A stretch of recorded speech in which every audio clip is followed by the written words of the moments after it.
30 నిమిషాలలో నొప్పి లేకుండా వేడికోస్ స్వయం చికిత్స ఆవేశ హాస్పిటల్ హైదరాబాద్. ఇక్కడ ఇప్పుడు మీకు పోటీ ఎవరు అనుకుంటున్నారు? బీఆర్ఎస్ఆ లేకపోతే కాంగ్రెస్?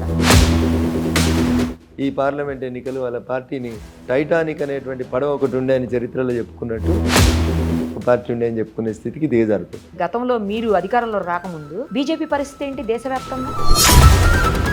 దుబ్బాకలో ఎమ్మెల్యేగానే గెలవలేదు, ఆయన మెదక్ పార్లమెంట్లో ఎలా గెలుస్తారని చెప్పి మీ ప్రత్యర్థులు మాట్లాడుతూ ఉన్నారు. వాళ్ళకి ఏం ఆన్సర్ రాజకీయాల మీద అవగాహన ఉండి మాట్లాడుతున్నారా లేదా?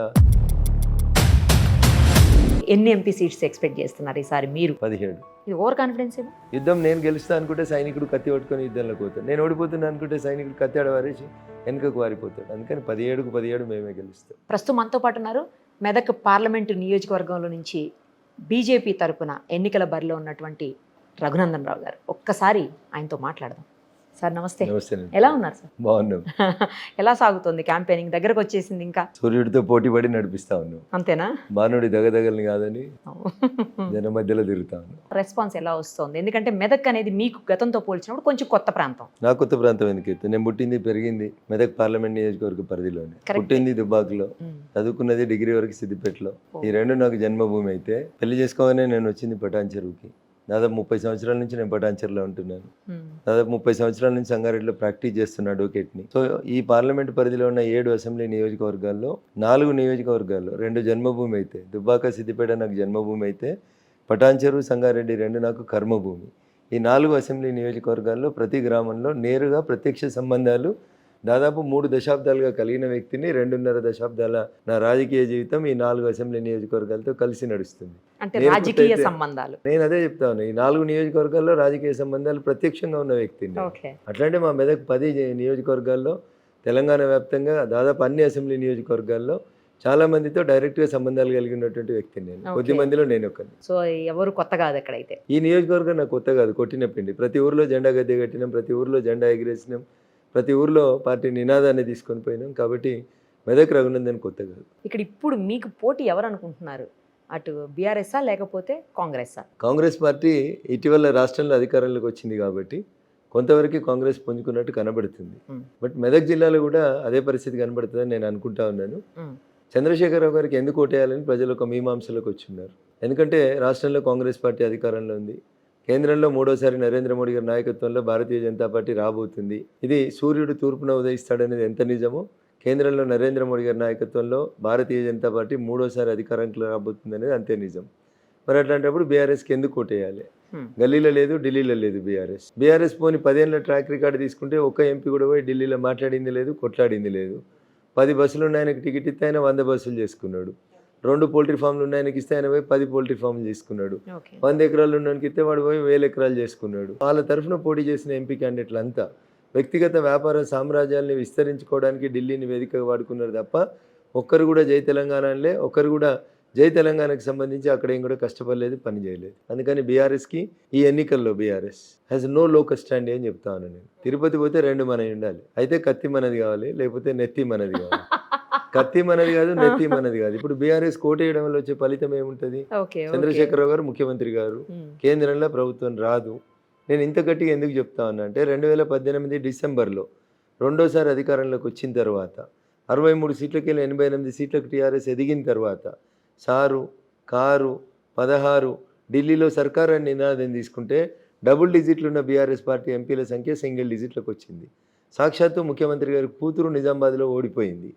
ఇలా సార్ లేడు, కారు లేదు, ఢిల్లీలో సర్కార్ రాదు, సంకీర్ణం మాట లేదు, సార్ ఆల్రెడీ బాత్రూంలో జారిపడి తుంటిరిగిపోయి ఉన్నాడు, లేస్తాడా సస్తాడా తెలియదు. ఇంకెందుకు వేయాలి బీఆర్ఎస్కి? రేవంత్ రెడ్డి రానియాడు, రేవంత్ రెడ్డి రానియాడు, ఢిల్లీలో మేము రానియము. ఇక వాళ్ళు చేసేది ఏముంది? ఒకలో సగము గెలిచిర్రు అనుకోర్రి, పక్క పార్టీలు చూసుడు తప్పితే 543లో వాళ్ళు కనబడేది లేదు. కాబట్టి BRS Hess lost its ground in Telangana.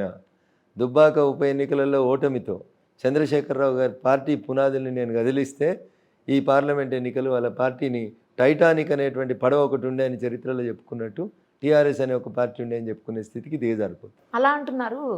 అంతకుముందు అంటే గతంలో మీరు అధికారంలో రాకముందు బీజేపీ పరిస్థితి ఏంటి దేశవ్యాప్తంగా? 2 సీట్ల నుంచి మేము అంచెలంచెలుగా ఎదుగుతూ వచ్చినాం. కానీ వాళ్ళు ఉత్థానంకి వచ్చిన తర్వాత నిలబెట్టుకోలేదు. నేను నా ముసలి తప్పితే ఎవరు లేరు అని చెప్పిండ్రు. నా కొడుకు బిడ్డ అమెరికాలో సెటిల్ అయింది అన్నారు. నీలాంటి వాళ్ళే తెలంగాణకు భవిత అన్నారు. మలిదశ తెలంగాణ ఉద్యమాన్ని మలుపు తెలిపిన శ్రీకాంతాచారి తల్లి శంకరమ్మని కనీసం ఎమ్మెల్సీ చేయలేదు. ఓట్లకి నోట్లు ఇచ్చి కొనుక్కున్నారు. మీ ఎంపీలంతా కొనుక్కున్న వాళ్ళే, మీ ఎమ్మెల్సీలంతా కొనుక్కున్న వాళ్ళే. జై తెలంగాణ వాళ్ళందరినీ పక్కకు పెట్టినాడు. తెలంగాణ వచ్చినాక నై తెలంగాణ అన్న వాళ్ళందరినీ తెచ్చిండు.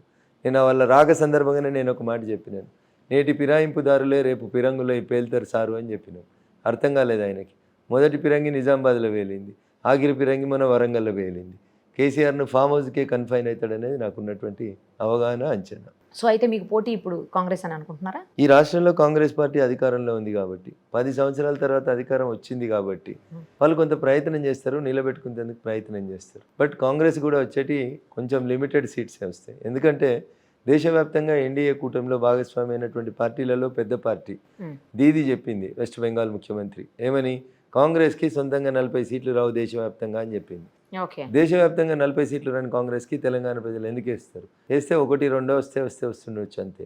డబుల్ డిజిట్లో హయ్యెస్ట్ స్థానాలతో అవకాశం ఉంటే 17కు 17 గెలిచే రీతి లోపల పనిచేస్తున్నటువంటి పార్టీ భారతీయ జనతా పార్టీ. కాబట్టి కాంగ్రెస్ కూడా స్టేట్లో అధికారంలో ఉంది కాబట్టి ఎక్కడన్నా పొరపాటున తగిలితే తగలొచ్చు, కానీ Congress has also no ground in the parliament election. కానీ బయట వినిపిస్తోంది 8+ వస్తాయి వాళ్లకు, మిగతాయి మీకు వస్తాయి అన్నట్లు వినిపిస్తూ ఉంది. మరి ఏమంటారు? ఇప్పుడు దేశంలో ఎన్నికలు జరుగుతున్న ఈ తరుణంలో 2 కూటములు పోటీ పడుతున్నాయి. ఒక తరఫున ఇండియా కూటమికి నాయకుడిగా కొన్నిసార్లు ఖర్గే అంటారు, కొన్నిసార్లు రాహుల్ అంటారు, కొన్నిసార్లు నితీష్, కొన్నిసార్లు స్టాలిన్, కొన్నిసార్లు ఉద్ధవ్ ఠాక్రే, ఇట్లా రోజుకో పేరు మారిపోతుంది. వాళ్ళ నాయకుడు ఎవరో వాళ్ళకే తెలియదు. ఇంకో కూటమి నరేంద్రుడి నాయకత్వంలో ఎన్డీఏ 10 సంవత్సరాలు తన ప్రోగ్రెస్ కార్డ్ని ప్రజల ముందు ఉంచి 500 సంవత్సరాల ఈ దేశ ప్రజల ఆకాంక్షని, ప్రపంచంలోనే హిందూ బంధువులందరి ఆకాంక్షల్ని నెరవేర్చినటువంటి పార్టీ భారతీయ జనతా పార్టీ.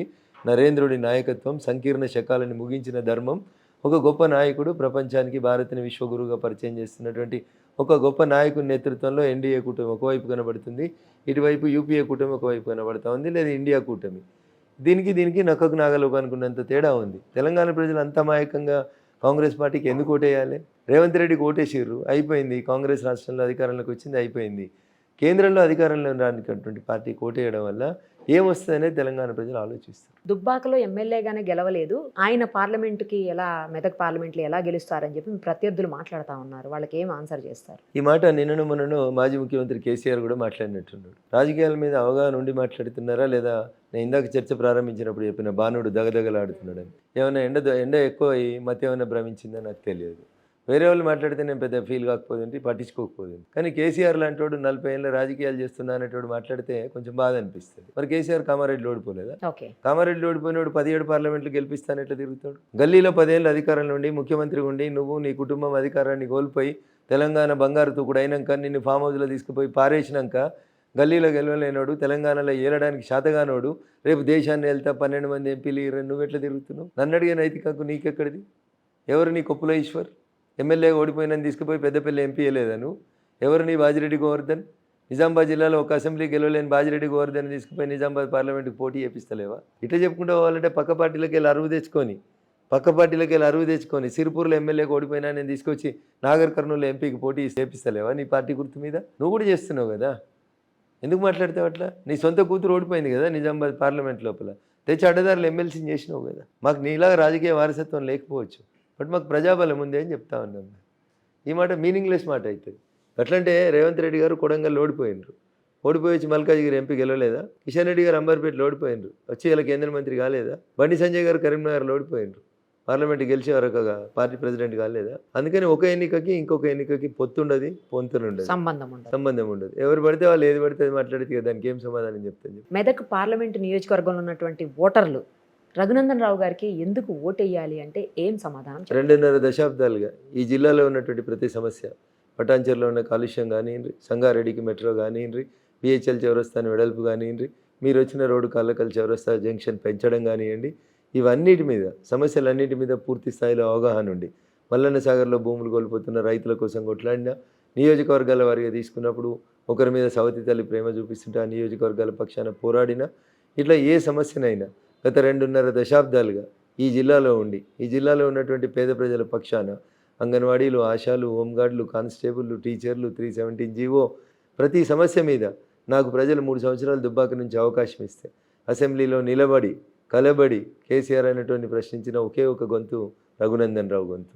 జయ జయ హే తెలంగాణ జననీ జయకేతనం అని పాటను పాడించి తెలంగాణను ఉర్రూతలూగిచ్చి ఇది తెలంగాణ రాష్ట్ర గీతం అని చెప్పి మాట మార్చిన కేసీఆర్కు 7 సంవత్సరాల తర్వాత అసెంబ్లీలోకి ఎమ్మెల్యే లేచి నిలబడి ఎందుకు ఇది రాష్ట్రీయ గీతం కాలేకపోయింది అని మొదటి రోజే నేను శాసనసభకు పోయిన రోజు కేసీఆర్ని నిలబెట్టి సమాధానం చెప్పించిన అంటే this is the voice of voiceless అని తెలంగాణ సమాజం అంతా ఫీల్ అవుతుందని నేను అనుకుంటాను. అందుకనే రఘునందన్ కోటేయాలి, గెలిపియాలి, గరీబుల బిడ్డ గరీబుల గొంతుగా నిలబడతాడు. గెలిచిన తర్వాత మీరు మొట్టమొదట ఏ సమస్య మీద దృష్టి సారించబోతున్నారు? మెదక్ నియోజకవర్గ పరిధిలో ఉన్న ఇష్యూస్ మీద. మియాపూర్లో అయిపోయినటువంటి మెట్రోను పటాన్చెరుకు వచ్చిన తర్వాత నెక్స్ట్ సంగారెడ్డి దాకా ఎంపీ అంటే మెంబర్ ఆఫ్ పార్లమెంట్ కాదు, మెట్రో పక్కా అనే రీతి లోపల మెట్రో పక్కా చేస్తాం. పారిశ్రామిక వాడికి ఉన్నటువంటి ట్రాన్స్పోర్ట్ ఇబ్బందులు, రవాణా సౌకర్యాలని దృష్టిలో పెట్టుకొని మెట్రోని పక్కాగా తీసుకొస్తాం. సో ఎంపీ అంటే మెట్రో పక్కా. మెట్రో పక్కా రాసి పెట్టుకోండి మీరు. మీకు అంటే ఎమ్మెల్యేగా గెలిచి అసెంబ్లీలో ఇక్కడున్న ప్రజా సమస్యల మీద గళమెత్తడం ఇష్టమా, లేకపోతే ఎంపీగా గెలిచి అక్కడ గళమెత్తడం ఇష్టమా? ఎప్పుడు కూడా 2 ప్రశ్నలు అడిగి ఎవరు ఇష్టం అంటే ఏం చెప్పడానికి ఉండదు. ప్రజలకి సేవ చేయడం అనేది ఇష్టం. ఏ ప్లాట్ఫామ్ మీదైనా అల్టిమేట్ లక్ష్యం ఏముంటుందంటే నేను పుట్టిన ఈ గడ్డకి న్యాయం ఎట్లా చేయాలి, నేను పుట్టిన ఈ గడ్డ మీద ఉన్నటువంటి సమస్యలు ఎట్లా పరిష్కరించబడాలి, నా గొంతు పేద ప్రజల పక్షాన ఎట్లా నిలబడాలి, ఏ ప్లాట్ఫామ్ మీద నిలబడితే బాగుంటుంది అనేది ప్రజల ఆశీర్వాదం, ప్రజల కోరిక, పార్టీల ఆశీస్సులు. మీకు ఇప్పుడు బయటికి వెళ్ళినప్పుడు ఎదురవుతున్నటువంటి ఇష్యూస్ మెయిన్గా ఏమున్నాయండి? ఈ జిల్లాలో మెయిన్గా కనబడేది నిరుద్యోగ సమస్య ఎక్కువ కనబడుతుంది, రైతాంగం సమస్యలు ఎక్కువ కనబడతాయి. పటాన్చెరు, సంగారెడ్డి, జిన్నారం, నర్సాపూర్ ఏరియాలు ఇండస్ట్రీస్ సంఖ్య పెరిగి కాలుష్యంతో ఇబ్బంది పడతా ఉంటే ఇటు వచ్చేసరికి గజ్వేల్, నర్సాపూర్, దుబ్బాకకు వచ్చేసరికి ఇక్కడ నిరుద్యోగం అనేది ఇది అవుతా ఉంది. ఇండస్ట్రియలిస్టులతో గెలవగానే ఒక సమావేశం పెట్టి ఆగ్రో బేస్డ్ ఏమైనా ఇండస్ట్రీస్ ఉంటే భవిష్యత్తులో పెట్టాలనుకున్నా, ఎక్స్పాన్షన్ చేయాలనుకున్నా అక్కడ ఆల్రెడీ ఓవర్ క్రౌడ్ అయింది కాబట్టి, త్రిబుల్-ఆర్ అని ఇంకొక రింగ్ రోడ్ వస్తూ ఉంది కాబట్టి అదంతా ఈ దుబ్బాక, గజ్వేల్, నర్సాపూర్ నియోజకవర్గాలు కూడా పోతూ ఉంది కాబట్టి మీకు రవాణా సౌకర్యం కూడా మెరుగవుతుంది. కాబట్టి మీ విస్తరణను కానీ లేకపోతే మీరు వచ్చే కొత్త యూనిట్స్ని కానీ దయించి ఈ 3 నియోజకవర్గాలకు తీసుకురండి. దానివల్ల స్థానికంగా కొంత ఎంప్లాయ్మెంట్ పెరగడానికి అవకాశం ఉంటుందని, అంటే ఎక్కడ కానీ బ్యాలెన్స్ చేస్తూ డెవలప్మెంట్ అనేది జరగాలి. ఒక దగ్గరనే డెవలప్మెంట్ అంతా జరిగి ఇంకొక దగ్గర జరగకపోతే వచ్చేటువంటి ఈ అసమానతల వల్ల రకరకాలైనటువంటి అవస్థలు వస్తూ ఉంటాయి. పటాన్చెరు ఒకప్పుడు మేమంతా కాలుష్యం మీద కొట్లాడినప్పుడు సుప్రీంకోర్టుకు పోయినప్పుడు వందే మాతర గీతం అర్థం మారుతుంది అని చెప్పేటోళ్ళం. సుజలం లేదు, సుఫలం లేదు, మలయజ శీతలం అనే మాటకు అర్థం లేకుండా పోయింది. ఇప్పుడు కొంత రింగ్ రోడ్ వచ్చింది, అనేక సామాజిక ఉద్యమాలు జరిగిన తర్వాత పటాన్చెరులో కాలుష్యం తగ్గిపోయింది, 75% ఆఫ్ ద పొల్యూషన్ రెడ్యూస్ అయింది. రింగ్ రోడ్ బయటికి ఇండస్ట్రీస్ పోతా ఉన్నాయి. అట్లా పోతున్న కొన్ని ఇండస్ట్రీస్ని ఇటువైపు షిఫ్ట్ చేసుకోవడం వల్ల ఈ నియోజకవర్గం మొత్తాన్ని సంతులితంగా, సమ్మిళితంగా అంతా కలిసి కాంప్రహెన్సివ్గా డెవలప్ చేయడానికి అవకాశం ఉంటుంది. కాబట్టి ఒక అవకాశం ఏంటి అనేది నేను మెదక్ ప్రజానికానికి వేస్తున్నటువంటి అప్పీల్. రఘునందన్ రావు గారికి అంటే మిగతా వాళ్ళతో కంపేర్ చేసినప్పుడు పొలిటికల్ ఎక్స్పీరియన్స్ ఎక్కువే ఉండొచ్చు, బట్ అవతల వాళ్ళకి కొంత ఫైనాన్షియల్గా మీకంటే స్ట్రాంగ్ ఉన్నారు, సో మిమ్మల్ని ఆ రకంగా దెబ్బతీసే అవకాశం ఉంటుంది అని చెప్పి కొంతమంది మాట్లాడుతున్నారు. ఈ దేశంలో డబ్బే ప్రధానమైతే రైల్వే ప్లాట్ఫామ్ మీద ఛాయమ్ముకున్న నరేంద్ర మోడీ గారు ఈ దేశానికి ప్రధానమంత్రి గారు, గుజరాత్కి ముఖ్యమంత్రి గారు. టాటాలు, బిర్లాలు, అంబానీలు, అదానీలే ఈ దేశానికి ప్రధానమంత్రులు అవుతారు. పివి నరసింహరావు గారు ఈ దేశానికి ప్రధానమంత్రి గారు, చరణ్ సింగ్ గారు ఈ దేశానికి ప్రధానమంత్రి గారు, నరేంద్ర మోడీ గారు ఈ దేశానికి ప్రధానమంత్రి గారు. మీరు ప్రజాస్వామ్యం యొక్క గొప్పతనాన్ని మీరు అర్థం చేసుకోవాల్సింది ఏంటంటే డబ్బున్న వాళ్ళు చాలామంది ఉంటారు ఈ దేశంలో, కానీ వాళ్ళు ప్రజాప్రతినిధులు కాలేరు. అట్లాంటి దుబ్బాక ఉప ఎన్నికలో నా మీద ప్రభుత్వం ఎట్లా యుద్ధం ప్రకటించిందో మీరు చూసిండ్రు. కాబట్టి డబ్బే ప్రాధాన్యం అనుకుంటే తప్పు. జనం గుండెల్లో మనకుండే స్థానం మనం నిలబెడుతుంది అనేది నా ఆశ. అంటే కొంతేమన్నా మీకు అలాంటి ఇన్ఫో ఉందా? ఏమని? ఇట్లా ఫైనాన్షియల్గా కొంచెం నేనే చెప్పుకుంటున్నాను. నేను గరీబుల బిడ్డను, గరీబోని, మీ బిడ్డ ఉంటే నాకు కోటేయండి అని అంటున్నా. పైసలు ఉన్నాను కోటైతే వాడు రేపు గేట్ లోపల కూడా రానియాడు కదా వాడు. అది ఆలోచించాలి కదా. నాకు 10 ఎకరాల ఇల్లు ఉంది, నాకు 30 బెడ్రూమ్లు ఉన్నాయి, నీ బెడ్రూమ్లోకి ఎవడు వస్తాడు, ఎట్లా రానిస్తారు? అసలు నీ చరిత్ర ఏందనేది ఒకసారి ప్రజలు ఆలోచించుకోవాలి కదా. సో ఆ రకమైనటువంటి భయాందోళనలు లేవైతే మీకు? దుబ్బాక ఉప ఎన్నిక కొట్లాడినప్పుడు ఏం చేసినాం? డబ్బులతో గెలిచినావా? తప్పుడు కేసులు పెడితే కూడా గెలిచి వచ్చినాం. ఇప్పుడు కూడా అంతే. డబ్బు ఉండాలి, మనిషికి ఒక లిమిట్లో ఉండాలి. డబ్బే ప్రాధాన్యం అని అనుకోవడం తప్పైతే. ఇప్పుడు ఒకవేళ గెలిచి మీరు ఫస్ట్ ఏం ఒకవేళ గెలిచి కాదు రఘునందనే గెలుస్తాడు. మెదక్ ఎంపీగా గెలుస్తాడు. నరేంద్ర మోడీ గారి నాయకత్వంలో 3వ సారి వారు ప్రధానమంత్రి అయ్యే సందర్భంగా ఖచ్చితంగా రఘునందన్ మెదక్ పార్లమెంట్ సభ్యునిగా ఉంటాం. ఫస్ట్ మీరు ఇందాక చెప్పారు మెట్రో అని చెప్పేసి, దాంతోపాటు ప్రజల్ని కలిసి ఫస్ట్ ఏం ప్రామిస్ చేయబోతున్నారు మీరు? ఫస్ట్ ఎలాగో ప్రజల్ని కలుస్తారు గెలిచిన వెంటనే. ఏం ప్రామిస్ చేయబోతున్నారు? సో వాళ్ళ అవసరాలు ఏమున్నాయి అనేది ముందు వినాలి మనం బేసికల్గా. నేను ఇది చేస్తా అది చేస్తా, నేను 100 కోట్లు పెట్టి ట్రస్ట్ పెడతా, స్కూళ్ళు కడతా, కాలేజీలు కడతా, ఫంక్షన్ హాల్ కడతా, ఇది కాదు మాట్లాడాలి. ఎంపీ లాడ్స్ తెస్తా, ఎంపీ ల్యాడ్స్ ఎవరికైనా వస్తాయి కదా. అదే పోయినసారి 10 ఏళ్ళు ఉన్న ప్రభాకర్ రెడ్డి ఎంపీ ల్యాడ్స్ ఎడ ఖర్చు పెట్టిండో ఏళ్ళ దాకా తెలియదు కదా. ఆయన ఎప్పుడు చూసినా కొత్త ప్రభాకర్ రెడ్డి. నేను అట్లుండే నేను ఖచ్చితంగా జనంతో ఉంటా. నేను పాతనే ఎప్పటికైనా రఘునందన్ ఆశ శ్వాస అంతా మెదకే. రఘునందన్ పుట్టింది ఈ గడ్డ మీద, రేపు పోతే కూడా ఇదే గడ్డ మీద పోతాడు. చివరి శ్వాస దాకా ఈ గడ్డ కోసమే కొట్లాడతాడు. ఎన్ని అడ్డంకులు వచ్చినా, ఎన్ని సూట్ కేసులు వచ్చినా, Raghunandan will be the people of the Medak only. ప్రజల నుంచి వచ్చేటువంటి స్పందన, ప్రజల అవసరాలే నా అవసరాలు, ప్రజల ప్రయారిటీ నా ప్రయారిటీ. ఎంతమందిని కలిసి ఉంటారు ఇప్పటి వరకు ఈ నియోజకవర్గంలో? దాదాపు సగం మంది ఓటర్లను కలిసి. ఇంక ఈ 2-3 days లో మిగతా వాళ్ళందరినీ కూడా కలిసి అవకాశం పార్లమెంట్ ఉందా? అనేటువంటి కొంచెం చాలా విస్తృతంగా పెద్ద, ఉండేటువంటి ఈ ఏరియాలో ప్రతి ఊరికి రావాలి, మా ఊరికి రావాలి, మా ఊర్లో ప్రచారం ఉంటది చేయాలి వాళ్ళకి, అనేది కొద్దిగా ఇబ్బంది ఉంటుంది. ఉంటది. సో టైం మాకు తక్కువ ఉంటుంది. నామినేషన్స్ విత్డ్రాయల్ తర్వాత మాకు మిగిలేదు కేవలం 11 రోజులు మాత్రమే. ఈ 11 రోజులలో మేము మొత్తం ఏదో చేస్తామంటే చేయలేము. ప్రతి ఊరికి వెళ్ళలేము, ప్రతి ఓటర్ని కలవలేము. అందుకనే సామాజిక మాధ్యమాల ద్వారా, లేదంటే టీవీ ఛానల్స్ ద్వారా సాధ్యమైనంత ఎక్కువ మందిని కలిసి అప్పీల్ చేసుకోవడానికి ఒక వాతావరణాన్ని క్రియేట్ చేస్తుంటాం. ఇప్పుడు ఈ పరిధిలో ఉన్నటువంటి చాలా మంది అందరూ ఏమి బీజేపీ ఎమ్మెల్యేలు గారు, మరి వాళ్ళ నుంచి ఎలా కోఆపరేషన్ ఉంది మీకు? ఇప్పుడు కవిత గారు నిజామాబాద్లో ఓడిపోయినప్పుడు 7 ఎమ్మెల్యేలు బీఆర్ఎస్ ఎమ్మెల్యేలు, కరీంనగర్లో బండి సంజయ్ గారు గెలిచినప్పుడు 7 ఎమ్మెల్యేలు టీఆర్ఎస్ ఎమ్మెల్యేలు, సికింద్రాబాద్లో కిషన్ రెడ్డి గారు గెలిచినప్పుడు 7 ఎమ్మెల్యేలు టీఆర్ఎస్ పార్టీ వాళ్ళు గారు, మల్కాజ్గిరిలో రేవంత్ రెడ్డి గారు గెలిచినప్పుడు క్యాడర్ కూడా లేదు, క్యాండిడేట్లు కూడా లేరు. సో జనం ఓటేయాలని డిసైడ్ అయిన తర్వాత, ఒక వాతావరణం డెవలప్ అయిన తర్వాత, ఇప్పుడు దేశం అంతా ఏం చెప్తా ఉంది, నరేంద్ర మోడీ గారు 3వసారి ప్రధానమంత్రి అవుతున్నారు. It is an undisputed subject. అది కాశ్మీరా, కన్యాకుమారి, తెలంగాణ, బెంగళూరు, హైదరాబాద్, మెదక్ అనేది పక్కన పెడితే ప్రజలు కోరుకుంటుంది మోడీ గారిని 3వసారి ప్రధానమంత్రి చేయాలనుకుంటున్నారు. మోడీ గారు ప్రధానమంత్రి కావాలంటే దాంట్లో మెదక్ ఎంపీ కూడా ఉండాలనేది ఒక అంశం, ఉంచాలనేది మా ప్రజల కోరిక. ఎన్ని ఎంపీ సీట్స్ ఎక్స్పెక్ట్ చేస్తున్నారు ఈసారి మీరు? దేశంలోనే దేశం మొత్తంగా 400+. మా నాయకుడు ఏం చెప్తే అదే జరుగుతుంది. తెలంగాణ 17. ఇది ఓవర్ కాన్ఫిడెన్స్ ఏమో. సో సెల్ఫ్ కాన్ఫిడెన్స్ లేకపోతే ఎలక్షన్లో కోలేము. అట్లా నేను ఓడిపోతున్నాను, మీరు ఎలక్షన్లో పోటీ చేస్తే మీరు క్యాండిడేట్ కాలేరు ఎప్పుడు కూడా. You can't run the show, you can't go for the war. యుద్ధం నేను గెలుస్తా అనుకుంటే సైనికుడు కత్తి పట్టుకొని యుద్ధంలోకి పోతాడు. నేను ఓడిపోతున్నా అనుకుంటే సైనికుడు కత్తి ఆడవారేసి వెనుకకు వారిపోతాడు. అందుకని 17కు 17 మేమే గెలుస్తాం. మీరు గెలిస్తే కేంద్ర మంత్రి అయ్యే అవకాశాలు ఏమైనా కనిపిస్తున్నాయా? సో ముందు గెలవనియండి, గెలిచిన తర్వాత పార్టీ ఏం చెప్తే అది చేస్తాం. ఇప్పటికే బీజేపీ చాలా బలోపేతమైంది, ఈ ఎలక్షన్తో మరింత బలోపేతమైంది. రాబోయే రోజుల్లో ఎవరు ఊహించినంత స్ట్రాంగ్గా తయారవబోతుందని చెప్పేసి కొంతమంది విశ్లేషకులు అంటున్నారు. అది మీకు చాలా పాజిటివ్ అనుకుంటా. కాశ్మీర్ నుంచి కన్యాకుమారి దాకా బీజేపీ బలపడుతుంది. ఇంతింతాయి వటుడింతాయి అన్నట్టు. 273కి 303కి వచ్చినాం, 303కి 403కి పోతున్నాం.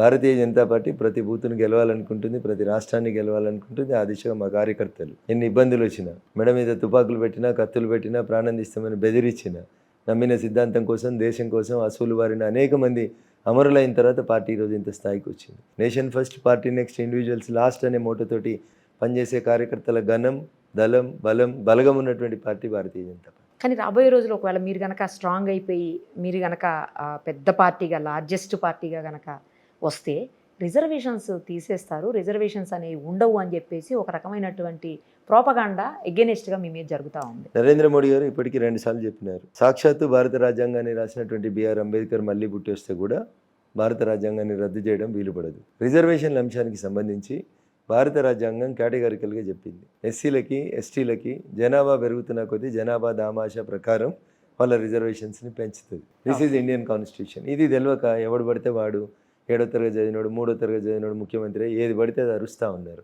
First you go through the constitution. జనాభా దామాషా ప్రకారం దళితులకి, గిరిజనులకి రిజర్వేషన్లని పెంచుమని భారత రాజ్యాంగం రాసింది తప్ప రిజర్వేషన్లు తీసేయమని చెప్పలేదు. ఇన్ఫ్యాక్ట్ రిజర్వేషన్స్ తొలగించబడవు. ఇకపోతే మిగిలింది బీసీలు. బీసీల రిజర్వేషన్లను తగ్గించింది, మైనార్టీ పేరు మీద 5% రిజర్వేషన్లు తెచ్చింది, బీసీలకు అన్యాయం చేసింది కాంగ్రెస్ పార్టీ. చేసిన తప్పుకు చెంపలేసుకోవాల్సిన కాంగ్రెస్ పార్టీ రేపు ఓడిపోతే ఏం చెప్పుకోవాలని అర్థం కాక భారతీయ జనతా పార్టీని బదనాం చేసేందుకు బట్టగాల్చి మీదేసే కార్యక్రమం తప్ప ఈ దేశంలో డాక్టర్ బిఆర్ అంబేద్కర్ రాసిన రాజ్యాంగాన్ని మొట్టమొదటిసారిగా ఒక సవరణ తీసుకొచ్చింది ఈ దేశ తొలి ప్రధాని జవహర్లాల్ నెహ్రూ దగ్గర నుంచి మొదలుకుంటే రాజీవ్ గాంధీ వరకు ఈ దేశాన్ని ఇప్పటికీ 100 సార్లు సవరించింది కాంగ్రెస్ పార్టీ. సవరణలు మాత్రమే చేయగలుగుతాం తప్ప రాజ్యాంగం, కాన్స్టిట్యూషనల్ ఫ్రేమ్ని ఎవరూ డిస్టర్బ్ చేయలేరని సుప్రీంకోర్టు ధర్మాసనమే జడ్జిమెంట్ ఇచ్చింది. ఇక మరి వీళ్ళకి 7వ తరగతి చదివిన వాళ్ళకు, 3వ తరగతి చదివిన వాళ్ళకి ఆ గాడిద గుడ్డు మోస్తున్నటువంటి ఇంతకంటే ఎక్కువ ఏమర్థమవుతుంది రాజ్యాంగం గురించి? ఈ గాడిద గుడ్డు కాన్సెప్ట్ ఒకటి ఏంటి అసలు? గాడిద గుడ్డు అని చెప్పేసి అక్కడ గుడ్లు తీసుకొచ్చి మరి పెద్ద పెద్ద ఆ బొమ్మలు పెట్టేసి చేస్తూ ఉన్నారు గాంధీ భవన్లో. ఏంటి గాడిద గుడ్డు అసలు? ఫస్ట్ గాడిద గుడ్డు పెట్టదని అవగాహన ఆ మాట్లాడుతున్నటువంటి ముఖ్యమంత్రికి లేదు. ఎవడో వెనకాల ఉన్నోడు రాసిస్తే ఏది పడితే అది మాట్లాడితే గిట్లే ఉంటుంది. ముందు మనకు తెలియాలి గాడిద గుడ్డు పెడుతుందా పెట్టదా అనేది ఫస్ట్ తెలియాలి.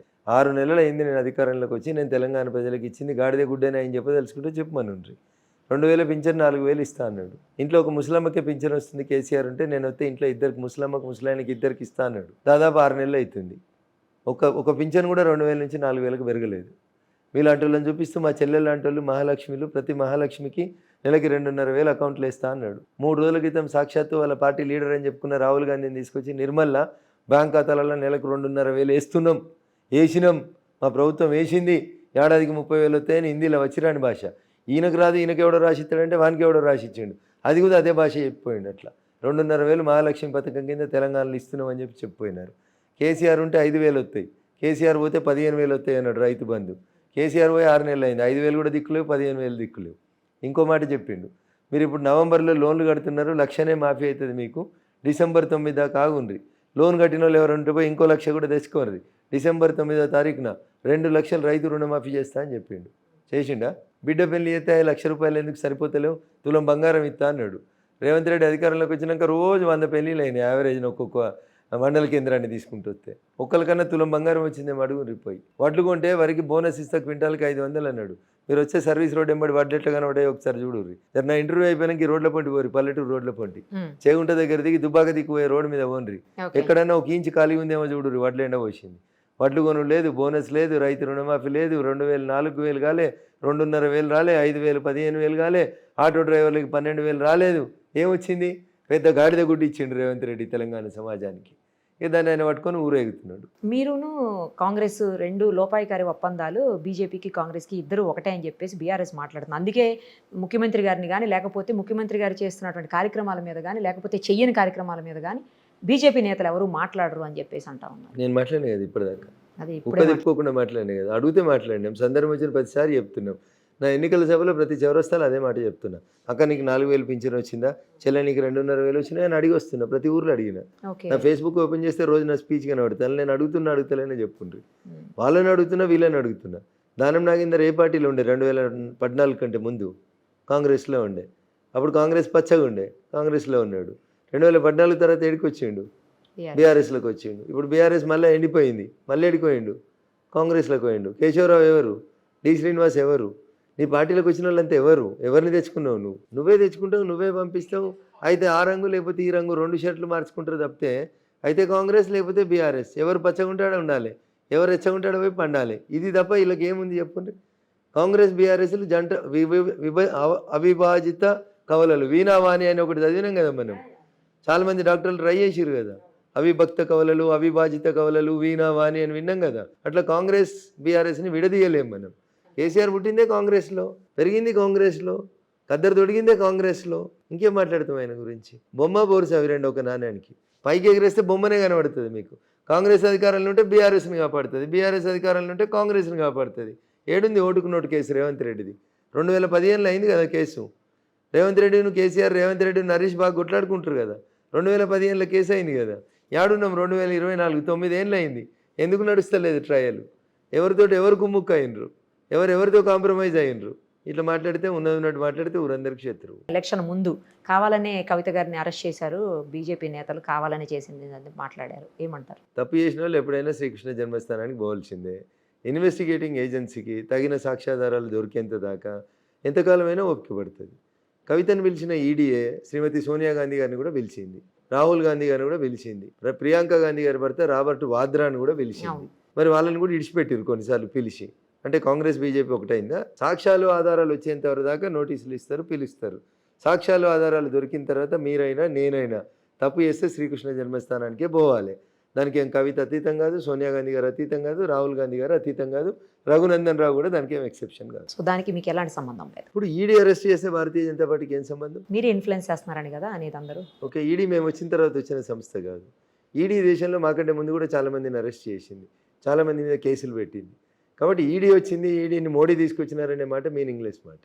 అర్థరహితంగా ఏదో రిధం కలుస్తుంది కదా అని మాట్లాడుకోవడానికి, ఏతి ప్రాసల కోసం మాట్లాడుకోవడం తప్ప ఏం లేదు. ఫైనల్గా మెదక్ పార్లమెంట్ నియోజకవర్గ పరిధిలో ఉన్నటువంటి ప్రజలకు మా ద్వారా ఏం చెప్పదలుచుకున్నారు? మెదక్ నియోజకవర్గంలో పోటీ చేస్తున్నటువంటి ముగ్గురు అభ్యర్థుల్ని ఒకసారి దయచేసి చూడండి. ఒకతను కలెక్టర్గా పనిచేసిండు, 10 సంవత్సరాలు ఇదే జిల్లాలో పనిచేసినా అని చెప్తాడు. రింగ్ రోడ్ ఎన్ని వంకలు తిరిగిందో అన్ని వంకల కారణభూతుడు. బీఆర్ఎస్ పార్టీలో ఉండి కలెక్టర్ కంటే ఎక్కువ కాంట్రాక్టర్ పనిచేసిండు.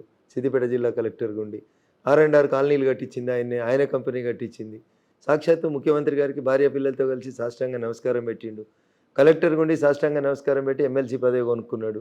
ఎమ్మెల్సీ అయిన 3 ఏళ్ళకోలే ఒక్కరోజు కూడా నియోజకవర్గానికి రాలే. ఎప్పుడూ మెదక్ జిల్లానే పలకరించలేదు ఎమ్మెల్సీ ఉన్న 3 ఏళ్ళ నుంచి. ఏం చేసిండు 3 ఏళ్ళు ఎమ్మెల్సీ ఉండి అంటే 100 కోట్లకు ఎకరం చొప్పున 10 ఎకరాలు 1000 కోట్లు పెట్టి కోకాపేటలో కొన్నాడు. దాంట్లో కేసీఆర్ వాట ఎంత, హరీష్ గారు వాట ఎంత నాకైతే తెలియదు. ఇంకా ఇన్వెస్టిగేటింగ్ ఏజెన్సీస్ ఇన్వెస్టిగేట్ చేయాలి.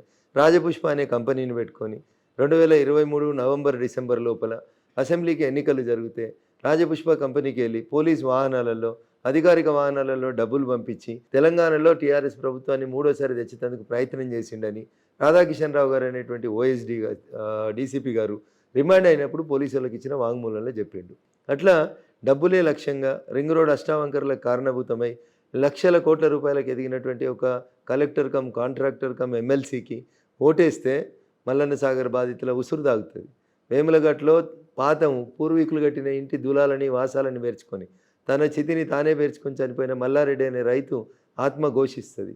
మల్లన్న సాగర్, కొండపోచమ్మ సాగర్, రంగనాయక్ సాగర్లో రాత్రికి రాత్రి పోలీసు వాళ్ళని పెట్టి జామర్లు పెట్టి సెల్ ఫోన్లు పనిచేయకుండా చేసి ఆవులు దూడలన్నింటినీ రోడ్ల మీద వదిలేసి మనుషుల్ని గొర్రెలా ఈడ్చుకెళ్ళి DCMలో ఊర్లు కాల్ చేయించినటువంటి కిరాతకుడు వెంకట్రామరెడ్డి. ఆయన ఒకవైపు బీఆర్ఎస్ పార్టీ పేరు మీద జై తెలంగాణ అన్న ఈ గడ్డ మీద, కేసీఆర్ పుట్టిన ఈ గడ్డ మీద అసలు ఎన్నడూ జై తెలంగాణ అని వెంకట్రామరెడ్డికి ఇంకా 4 ఏళ్ళు ఎమ్మెల్సీ ఉండగా ఎందుకు అమ్ముకున్నాడో కేసీఆర్ చెప్పాలి. ఒకవైపు ఆ క్యాండిడేట్ ఉన్నాడు, ఇంకొక వైపు సర్పంచ్ నుంచి ఎదిగి చుట్టుపక్కల ఉన్నటువంటి గ్రామాల లోపల కబ్జాలు, రియల్ ఎస్టేట్లు, డబుల్ రిజిస్ట్రేషన్లు తప్ప ఇంకొకటి తెల్లనటువంటి ఇంకొక వ్యక్తి కాంగ్రెస్ పార్టీ నుంచి.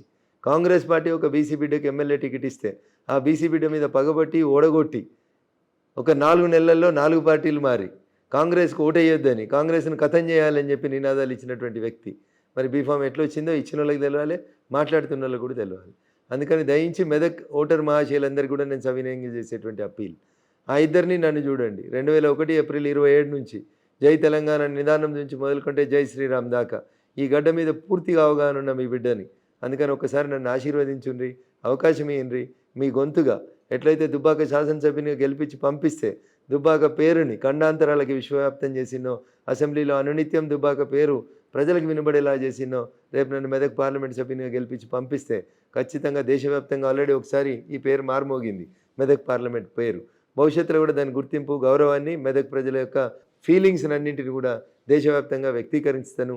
ఈ నియోజకవర్గ ప్రజల కోసం నా చివరి శ్వాస వరకు పోరాడుతాను. నా శ్వాస, నా ఆశ అంతా కూడా నా మెదక్ పార్లమెంట్ నియోజకవర్గ ప్రజలే అని చెప్పి మరొకసారి మీ ద్వారా వారికి ఓటర్ మహాశయులకు విజ్ఞప్తి చేస్తూ, ఎలాంటి ప్రలోభాలకు లొంగకుండా ఈ చివరి 2-3 రోజులు జాగ్రత్తగా ఉండి నరేంద్రుడి నాయకత్వంలో 3వసారి భారతదేశాన్ని విశ్వగురుగా మలిచేందుకు మీ ఓట్లు ఆయుధాలుగా వాడాలని చెప్పి నేను సవినయంగా ఓటర్ మహాశయులకి విజ్ఞప్తి చేస్తాను. రైట్ అండి, all the very best. Thank you so much. మళ్ళీ కలుద్దాం త్వరలో. సుమన్ టీవీలో మీ పర్సనల్ అండ్ బిజినెస్ ప్రమోషన్స్ కోసం కింది నెంబర్కి కాంటాక్ట్ చేయండి.